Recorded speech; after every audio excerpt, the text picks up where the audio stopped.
جرمنی میں مقیم غیر مسلم دوست اکثر سوال کرتے ہیں کہ شادی سے پہلے لڑکا اور لڑکی کی ملاقات ہونی چاہیے تاکہ آپس میں مینٹل کمپیٹیبلٹی ہو سکے. مثال کے طور پر نبی علیہ السلام اور سیدہ ختیجہ کی مثال وہ دیتے ہیں. بالکل ٹھیک ہے, ہمیں کوئی اعتراض نہیں ہے, لیکن یہ چھپی دوستیاں نہ چلیں.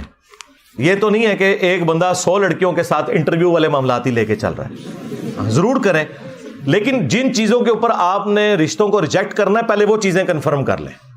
بالکل جب فائنل ہو جائے نا کہ یہ سب کچھ ٹھیک ہے, پھر ملاقات بھی کروا دیں, کوئی مسئلہ نہیں. اور ملاقات کا ویسے فائدہ آپ کو کوئی نہیں ہونا, کیونکہ شادی سے پہلے لڑکی والے اور لڑکے والے دونوں اول درجے کے ایکٹر بنے ہوئے ہوتے ہیں. ہاں, ان کی جو اصلیت ہے وہ شادی کے بعد کھل کے سامنے آتی ہے. تو آپ مل بھی لیں تو دونوں ایک دوسرے کے سامنے ایکٹنگ ہی کریں گے, اس میں سے نکلنا پھر بھی کچھ نہیں ہے. تو بہتر یہ ہے کہ ان چیزوں کا خیال رکھیں, حسب و نسب کا خیال رکھیں, شرافت کو دیکھیں,